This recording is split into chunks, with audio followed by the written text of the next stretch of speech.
It was dark, wet, and steaming hot.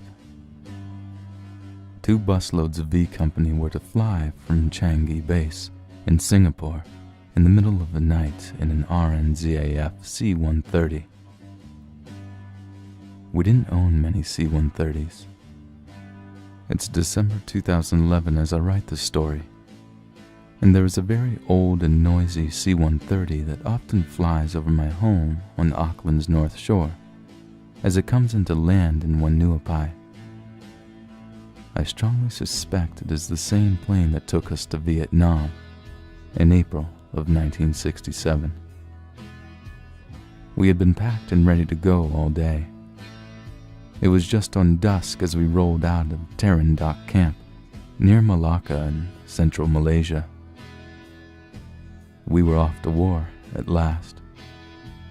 Surprisingly, a handful of bar girls stood outside the main gates and silently waved to us as we quietly turned left and headed south. I was quite moved, and then a particular girl named Susie Wong was in the group. And I later learned that a mother and daughter team from one of our favorite bars was also in the group. The daughter was a young beauty who had fallen from one of our platoon machine gunners. Gordon was about to distinguish himself on this tour of Vietnam and receive medallic recognition of his strength and bravery in his second tour a year and a half later. He came home to Malaysia and married the daughter and brought her to New Zealand. Today, as I write, they live in Waikato, surrounded by productive kids and beautiful grandchildren. Mrs. Gordon still cooks up a fantastic macarn for us vets who call in from time to time.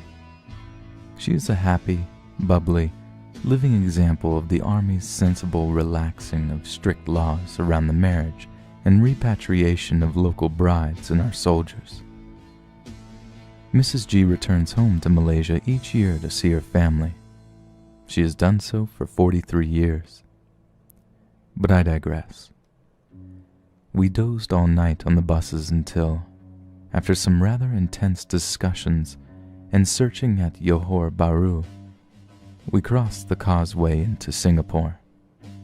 The British and Malay Red Caps seemed unhappy with our expedition. They were looking to see that we had not brought any of the Bren guns with us, as we would have done if we could, and that idea was reinforced as a good one when one of our machine gunners reported that his M60 was still not reassembling correctly, and he was not sure enough of it to carry it into battle. While we were having breakfast in Changi Camp in Singapore, waiting for our noon flight to Saigon, the boss came up to our 2 best scroungers, Staff Sergeant Joe Field and Sergeant Puku Parker. He gave them a huge roll of Malay and Singapore dollars and told them to find and buy at least one good condition M60 machine gun, plus any spare parts. They were back in camp later that morning with 2. Our deficient one was left behind. The spare parts were soon needed, as we learned quickly that the M60 did not have the frontline stamina of the British Bren. I remember about halfway through the flight to Saigon, while trying to get comfortable on the diabolic lengthways webbing seats that the plane was rigged with, that I could not move my rifle. The SLR was lying between my legs and had frozen to the metal floor of the flight deck. I often thought of that flight years later, as I traveled business class from Auckland to New York on the latest 747. One blessing of going to war when you are 21 years old is that all of life's problems that are sitting up there in the wings, waiting to pounce on you and slow you down, become as naught.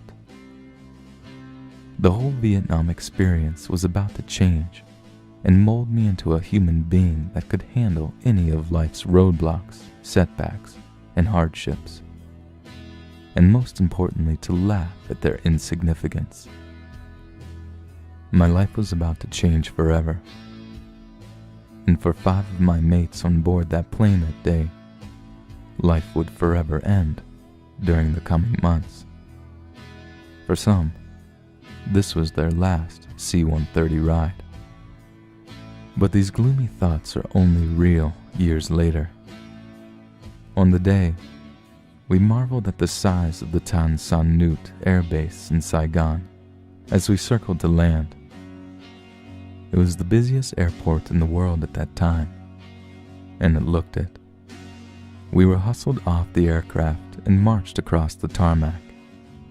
Parked and moving, revving planes of every size and description deafened us. We saw our first sights of body bags, U.S., groups of soldiers of every type, double timing to and fro.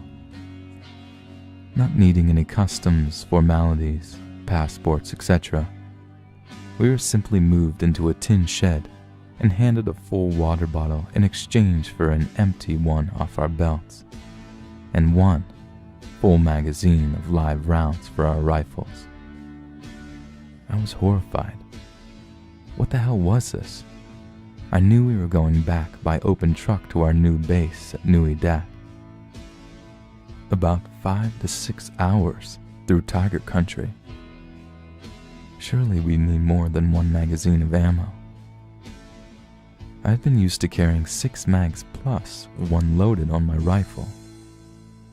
Nope. That's all we were getting. More was waiting at Nui Dat. Yeah, we have to get there first, I thought. Maybe it was probably because our main small arms requirement was for 7.62mm SLR ammo, and only us and the Aussies used that. Anyway, on to open trucks we went. It's 45 years ago, but I can remember every village, every corner, every hillock and tree clump between Tan Son Nhut Air Base and Nui Dat. The road had been pacified and was heavily patrolled by American patrols and convoys, but they had also been ambushed on it many times. In fact, our first New Zealand fatality was on this road in the previous year. One of our gunners from 161 Battery was ambushed in his Jeep. So we arrived safely at the red clay, rubber trees, and mud road paradise of Nui Dat, home of the 1st Australian Task Force, with one of the Aussie battalions now designated Anzac as our rifle company joined it. My platoon was quickly shown its new lines, a stretch of rubber trees and open ground to the front that was to be our sector. Some bunkers were completed, but not enough for 3 platoons plus HQ section. The left-hand bunkers of my platoon butted up against those of 11 platoon, 6 RAR, who a few months earlier had won a massive firefight with NVA and Viet Cong a short distance from our wire, called the Battle of Long Tan. They had lost 18 men from their 30-man platoon, and were looking forward to going home in a couple of months. They were replaced by 2 RAR. Both units were terrific guys, and we got on well with them on both sides of the wire. In fact, they had a resident front-end loader that had a narrow shovel which was ideal for digging crawls and walking trenches. Our new platoon lines needed many of these, between bunkers, and especially from our living bunkers out to the sentry bunkers on the wire. Our boss Ray was very busy getting our settling in organized, so I borrowed his wrist armlet, showing his 2 lieutenants pips and his Colt Auto 45 sidearm belt and weapon, left my rifle in our bunker, and strolled over to the Oz lines.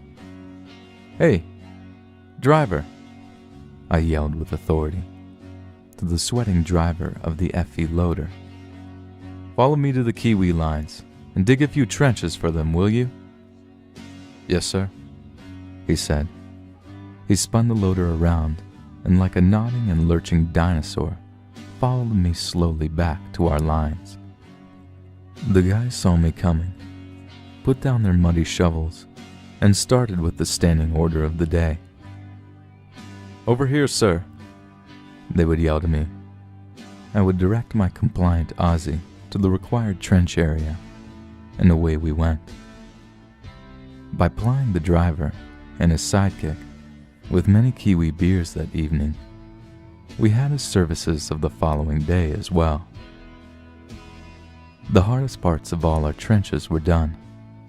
All we had to do was manually link them up and reinforce them where they met up with the bunkers.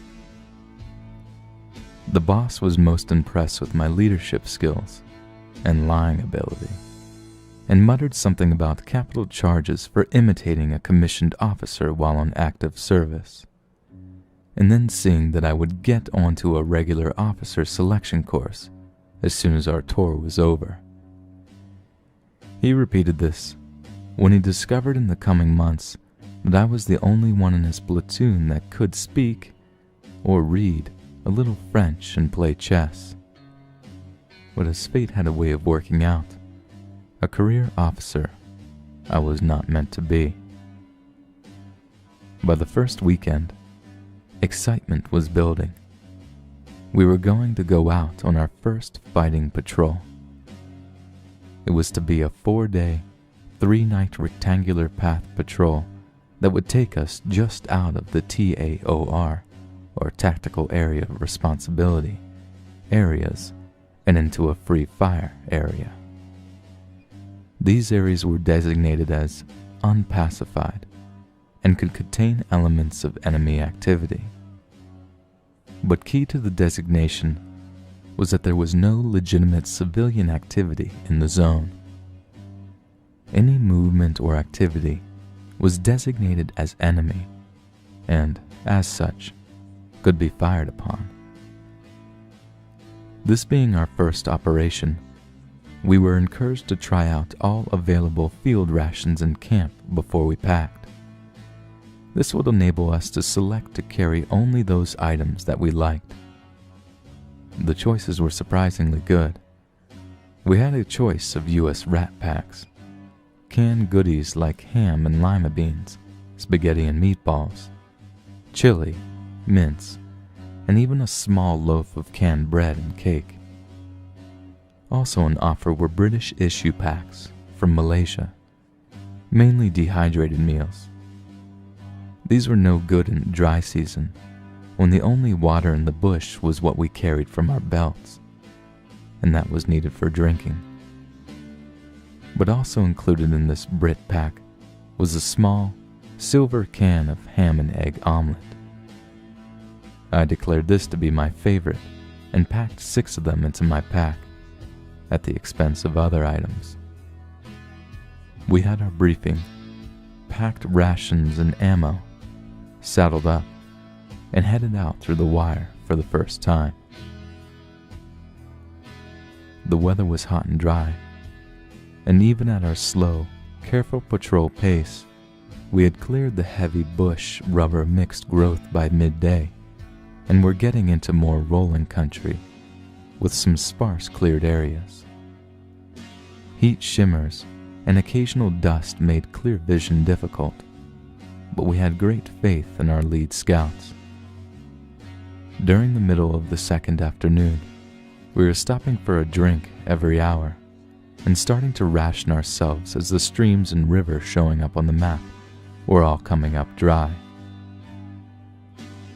I was traveling in the platoon HQ section behind our radio operator, Ghoul, and decided that I was still a bit hungry, not having had much to eat at the lunch stop.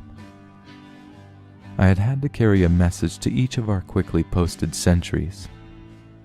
These groups of 2 men were set in a rough circle around the main body of the patrol when we stopped for any length of time longer than the hourly rest break of 3 to 4 minutes. So while we simply went to ground and rested, each facing outwards in our order of march, I quickly and soundlessly whipped out a can of ham and egg omelet and spooned down a couple of mouthfuls of the delicious mixture. Earlier than I anticipated, the click-click tongue signal of "move on" came down the line, and I saddled up my pack and put the half-eaten can in a side pocket of my jungle green trousers. Later, I thought. We had gone ahead a few dozen yards when 2 rifle shots rang out, then a flurry of several more. We dived to the ground, facing outwards, looking for any cover. "Contact front!" came the cry. This meant that our scouts and the lead section had fired on, or had been fired on by, an enemy element. Holy shit! It's our first contact. We all try to crawl forward to get closer to the action, but cover was sparse. "Stay where you are!" A yell from somewhere. More firing up front. Some yells. Then silence. One of the guys in one section comes running down our line to the boss, who is on one knee with the radio in hand, telling Nui database that we are an enemy contact and to stand by for further info. "3 of them. We got 3 of them, boss. But 2 have taken off over the hill on the right. 1 is dead." "Anyone hurt?" yells the boss. "No. All okay." "Right. Stand fast." "2 section," he yells. No need for patrol silence now. "Go left, flanking and form a perimeter with 1 section. Fast." The 7 men in 2 sections scurry to the front and fan out. Things settle down. We are all itching to get in on the action, but know our jobs are to hold our positions and cover our immediate fronts. Who knows how many more of them are out there, especially as 2 were seen running away. They might be getting reinforcements and getting ready to attack our flank at any moment. Excitement buzzes all around. Weapons are gripped in sweaty vice-like hands. All eyes on the open ground and tree line 30 yards away. Just when I'm starting to think that we don't have much cover here, and maybe we should be digging our usual shell scrapes, the section commander from the front section runs to the boss, kneels down and says, "We've done a sweep. No sign of the 2 that got away, but we must have wounded 1. There's a blood trail." "Right. Follow it for 200 yards only. Take the whole section. Go slowly. Cover each other each step." "Right, boss." He runs back up front. Meanwhile, Ghoul reports that HQ has advised that they want us to return any prisoners and bodies to them ASAP. This being our first contact, and one that was so close to the large base of Nui Dat, they wanted to get the intelligent reports done firsthand, and fast. "Wilson, tell Mitty to bring the dead VC back from chopper pickup." For these first few weeks of patrolling, headquarters sent choppers to our contact sites for body or captive pickup. As the weeks went on, this practice was dropped, presumably because the numbers of our kills became too large. We soon adopted the practice of burying our enemy dead where they lay after each action. I ran, crouching, up to the front of the patrol. 2 of the guys were preparing to lift a body tied to a pole onto their shoulders for carrying back. As they came past me, I looked in horror to see that one entire shoulder and arm was missing, and the stomach was torn open by what must have been a tracer rifle round. Smoke from burning flesh was still drifting from the gaping wound, along with steaming, bleeding entrails.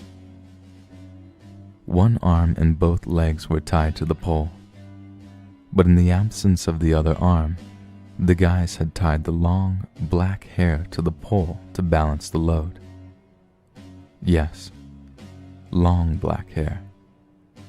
It was a woman, and 2 7.62mm SLR rounds, one a tracer, had made a complete mess of her body.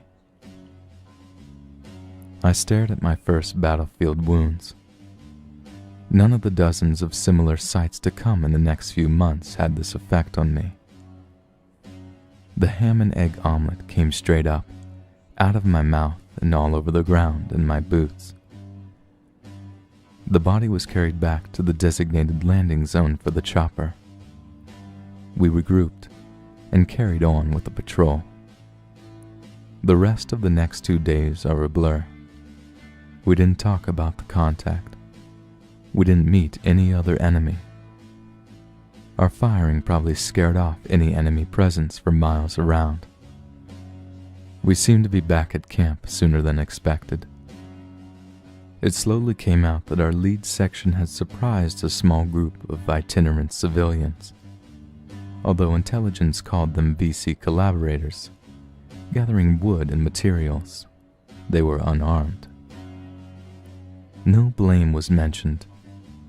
A report in a New Zealand paper that I saw years later, dated that week in 1967, carried the headline, "Kiwis Get First Kill in Vietnam."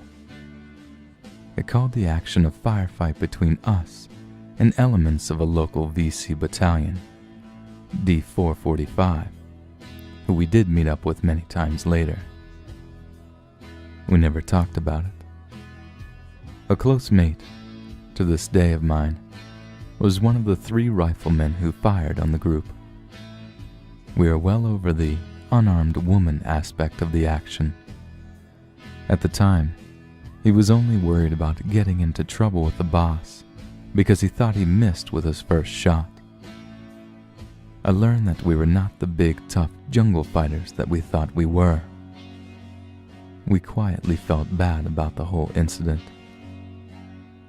But we knew it came with the territory.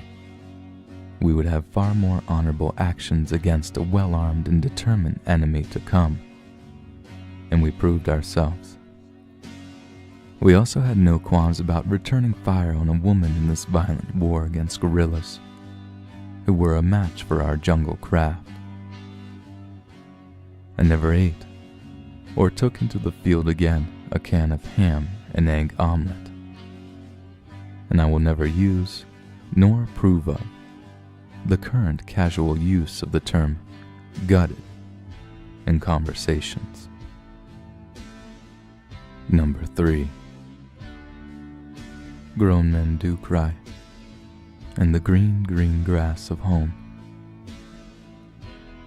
But then, maybe the fact that we did cry shows that in some ways, despite the hard, favored rage of the bard's English soldier, we were really lonely young men on the cusp of manhood, who happened to have chosen a profession that required an exterior image different to whatever was happening inside our young heads.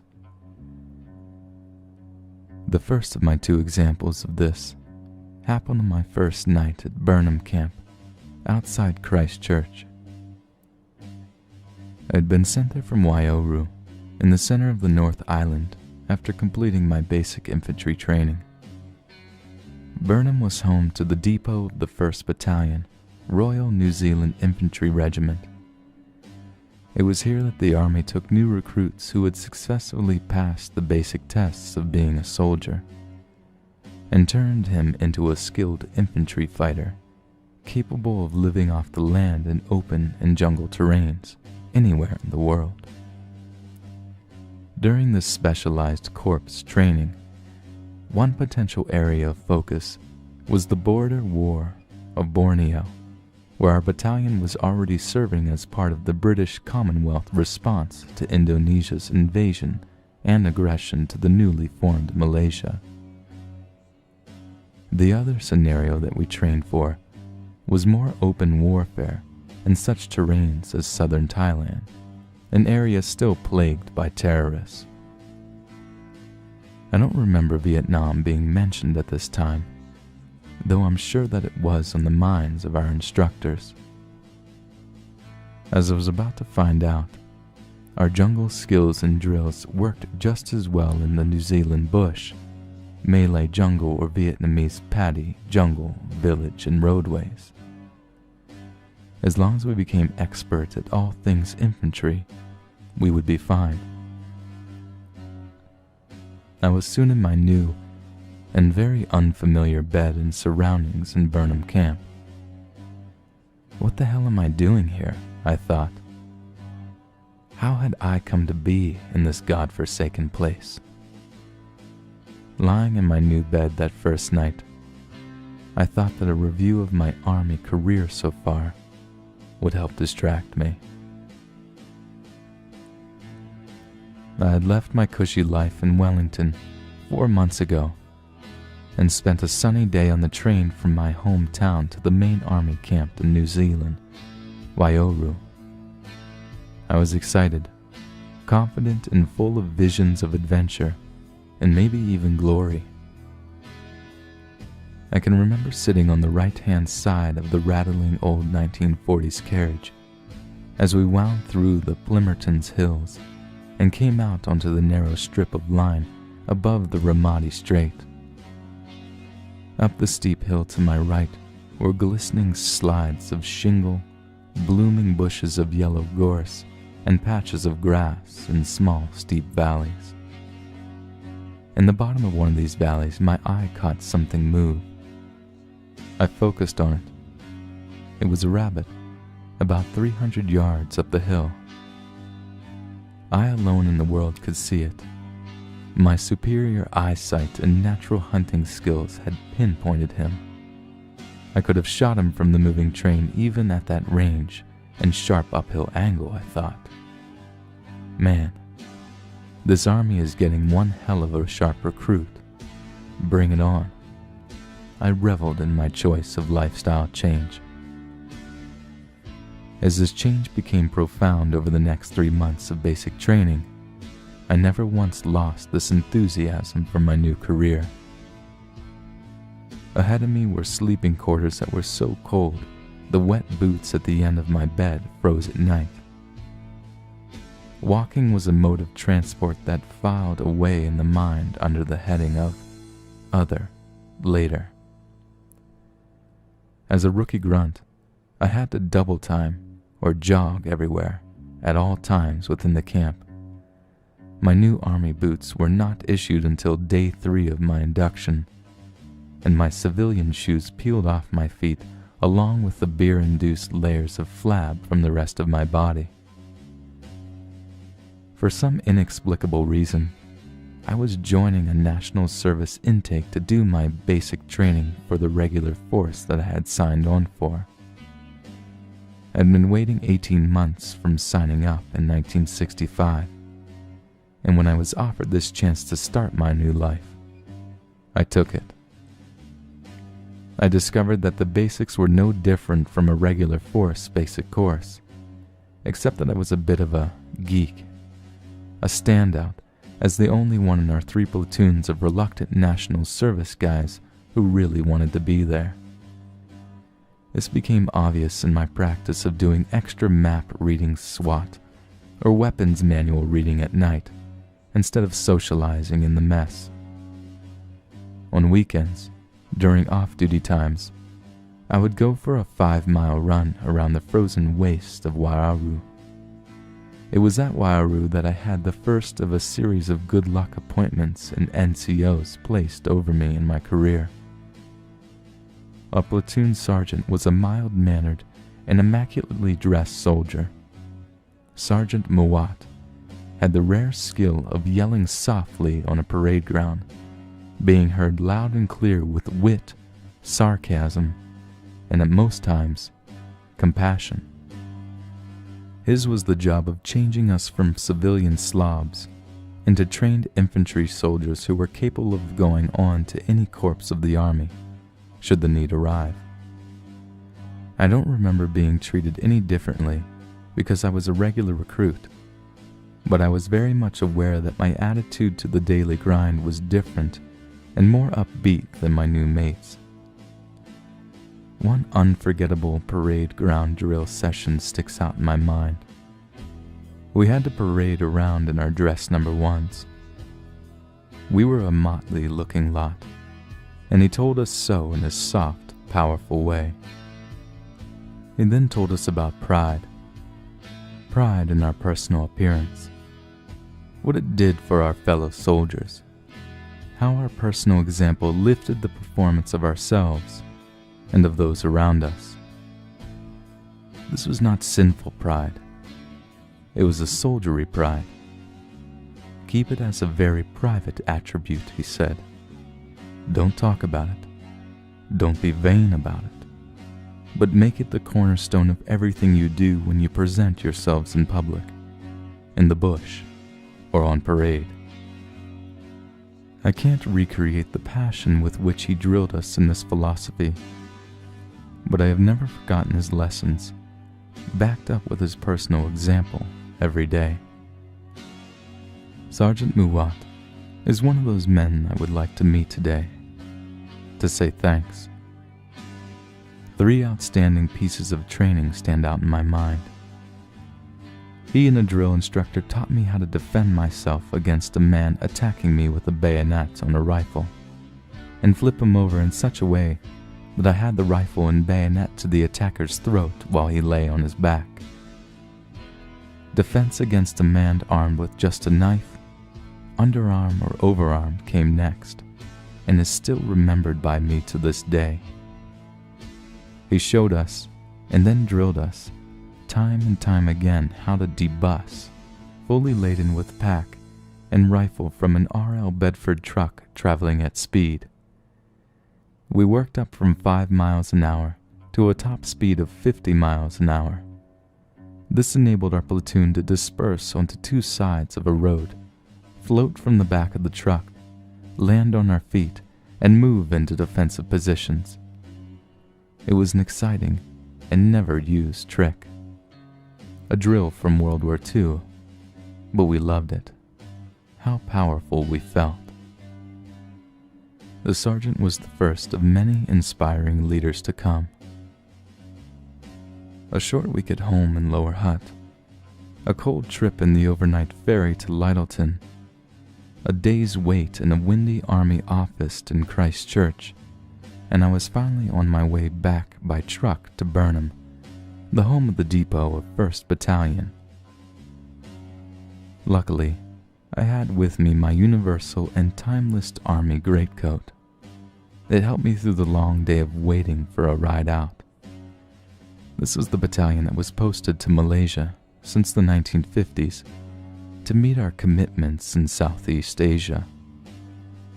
Current operations were on the border between Malaysia and Indonesia and Borneo, repelling Indonesia's aggression and attempted invasion of the new state. We were training to join them.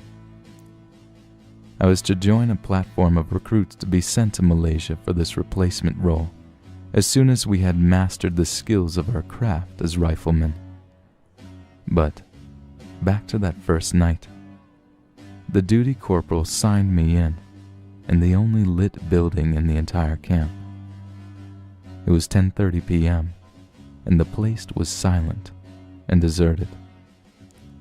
I'll take you to your barrack where you'll be living. Your training platoon sergeant is Sergeant Bob Hewlett. You'll meet him in the morning. Get some sleep tonight. Don't unpack. You'll wake the others. They've had a big day. You have some extra time in the morning to get your gears organized. A very friendly and reassuring set of welcome instructions. I'd become accustomed to being a loner in the Army due to the difference of my timing and recruitment from day one. I walked quietly down the length of the barrack room. I counted 12 beds on each side of the old World War II building.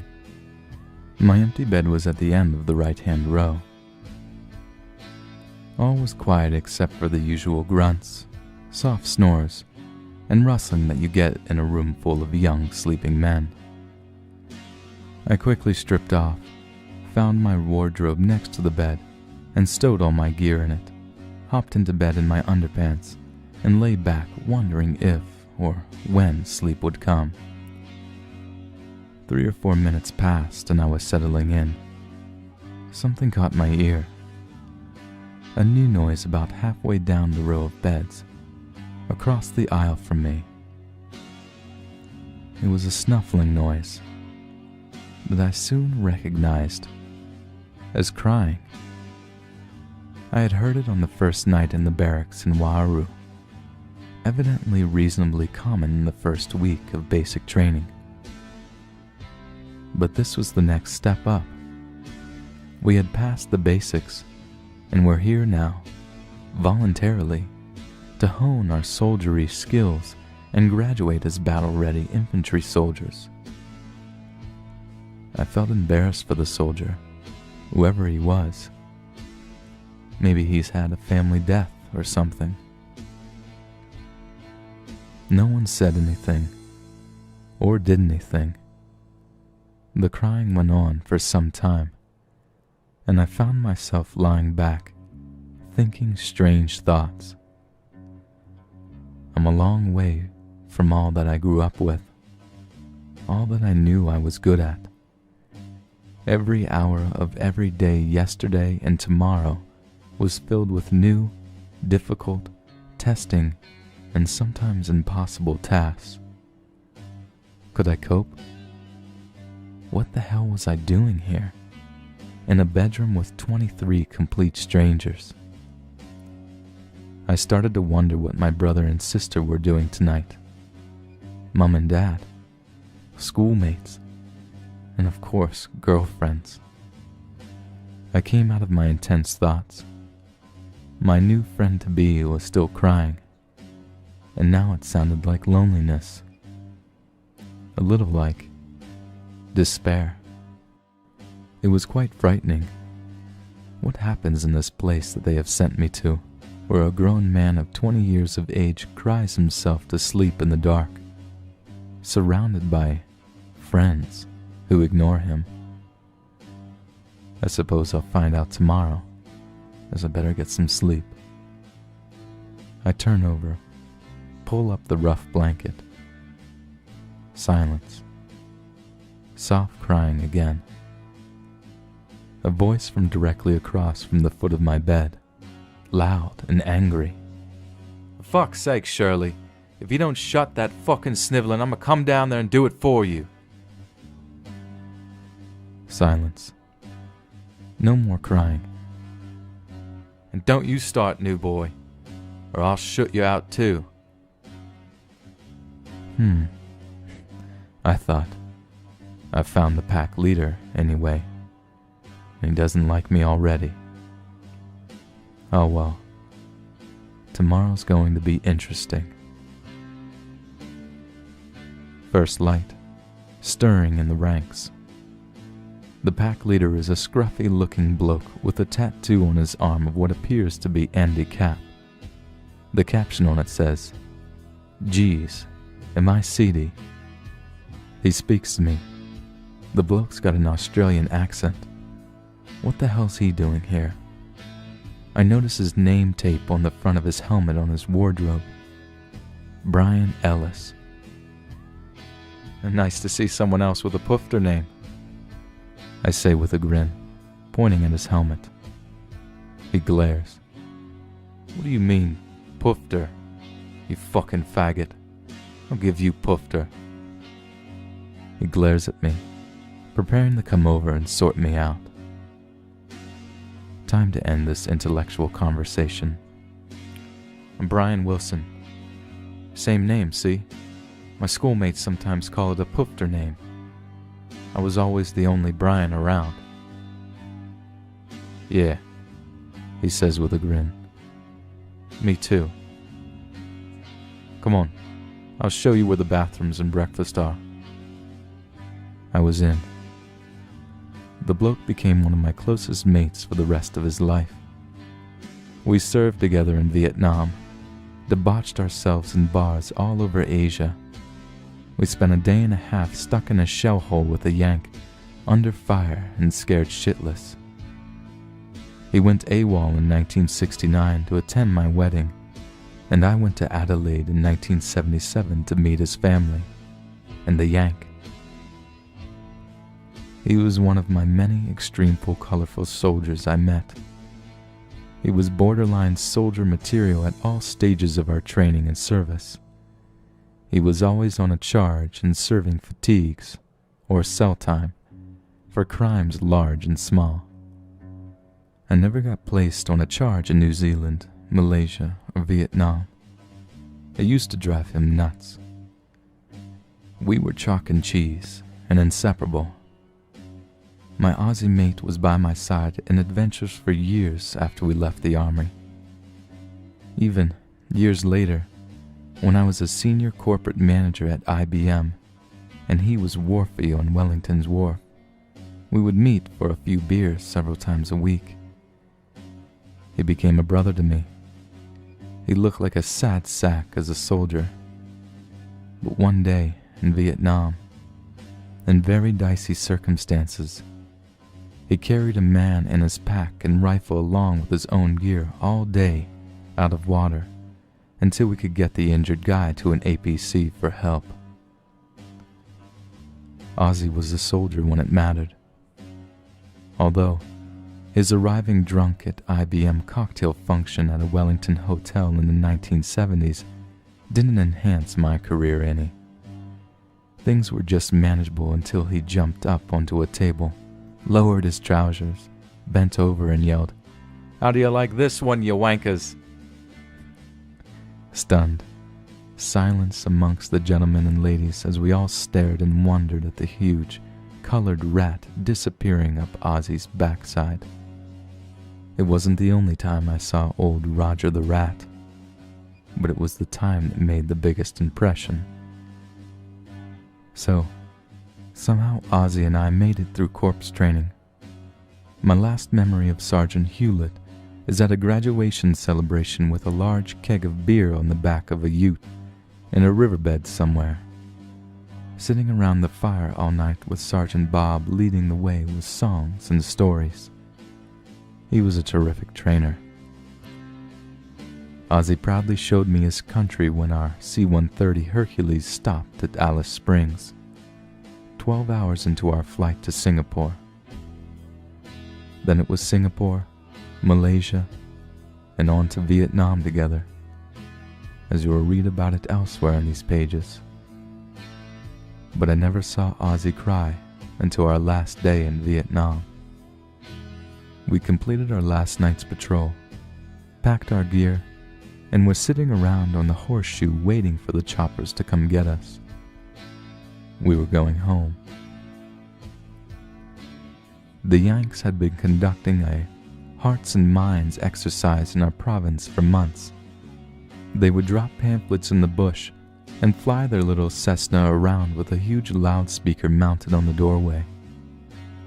They would play messages that exhorted the VC to give themselves up to their local forces. We didn't think much of the program, but here we are on the last day in country, and the bloody Cessna appears overhead and begins circling us. From the speaker we hear the booming voice of Tom Jones singing, "The green, green grass of home." From every bunker, from every trench, and all over the horseshoe came yells and cheers of appreciation. And when I looked around, tears everywhere. Even Ozzy in the bunker next to me had tears running down his face. I'd love to know who thought of and organized that wonderful gesture for V Company. It was one of the most memorable incidents of the war for me. To this day, it's the theme song for our company, and it's the only song I ever sung on a karaoke stage. It will play at my funeral, and if you're lucky enough to be there, look around. If you see any survivors of V Company, they will be crying once again.